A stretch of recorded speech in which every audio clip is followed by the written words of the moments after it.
আসসালামু আলাইকুম, welcome back to my new another video. সাথে আছি আমি আপনাদের ভাই নিশাত পাটোয়ারি সাইপ্রাস থেকে। আজকে আমি এই ভিডিওতে খুবই গুরুত্বপূর্ণ একটা তথ্য দিতে যাচ্ছি। আপনারা অনেকেই জিজ্ঞেস করে থাকেন যে ভাই আমরা সাইপ্রাসে আসবো, আমাদের সাইপ্রাসের ভিসা বের হয়েছে, তো এই ক্ষেত্রে আমরা সাইপ্রাসে কি কি জিনিস নিয়ে আসতে পারবো। হয়তো অনেকেই প্রথমবার বিদেশে আসতেছেন, এর আগে কখনো বিমান ট্রাভেলস করেন নাই, তো তাদের উদ্দেশ্যে আমি বলতে চাই যে তাদের সেই প্রশ্নের উত্তর নিয়ে আজকের এই ভিডিওটা। যদি ভালো লাগে অবশ্যই লাইক কমেন্ট করে আমাদের পাশে থাকবেন।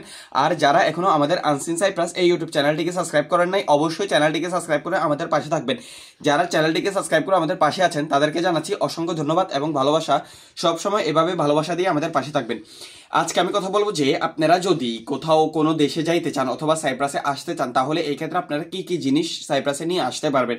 এই ক্ষেত্রে আমি আপনাদেরকে বলবো যে ভাই আপনারা আপনাদের কাপড় চোপড় থেকে শুরু করে আরো বা যাবতীয় যেই জিনিসগুলি আছে, অর্থাৎ শুকনো খাবারও আপনারা কিন্তু সাইপ্রাসে নিয়ে আসতে পারবেন। এই ক্ষেত্রে কোনো সমস্যা হবে না।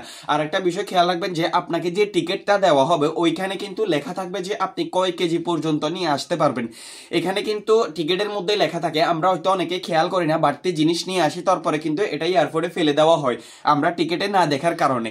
অনেক ক্ষেত্রে কিন্তু যারা যে বিভিন্ন এজেন্ট অথবা দালালের মাধ্যমে আসে তারা কথা বলে কিন্তু এখানে টিকিটের মধ্যেই কিন্তু তারা এত কেজি নিবে বলে তারা বলে থাকে। তারা এটার চার্জ আলাদা একটা চার্জ পে করতে হয়, কিন্তু আপনি যেই পরিমাণ জিনিস নিয়ে আসবেন ওই পরিমাণের টাকা কিন্তু উনারা এটা নিয়ে থাকে। যদি টাকা দিয়ে থাকেন তাহলে কিন্তু আপনি জিনিসপত্র নিয়ে আসতে পারবেন। আর যদি আপনার সেই জিনিসপত্র আনার যদি টাকা পেমেন্ট না করা হয় তাহলে কিন্তু আপনি কিছু নিয়ে আসতে পারবেন না।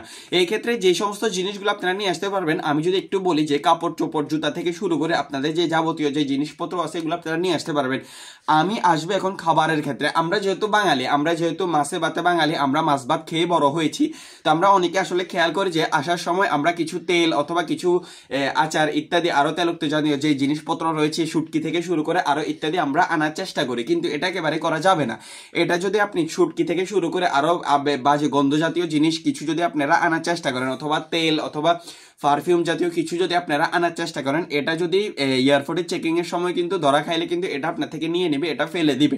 তো আপনারা এরকম কোনো জিনিস আনার চেষ্টা করবেন না। তবে আপনারা আপনাদের টিকিটে অনুযায়ী যত কেজি লেখা থাকবে তত কেজি আপনারা আপনাদের গেঞ্জি জামা শুরু থেকে শুরু করে আরো যাবতীয় যে জিনিসপত্র আছে এগুলো আপনারা নিয়ে আসতে পারবেন। শুকনা খাবারও নিয়ে আসতে পারবেন।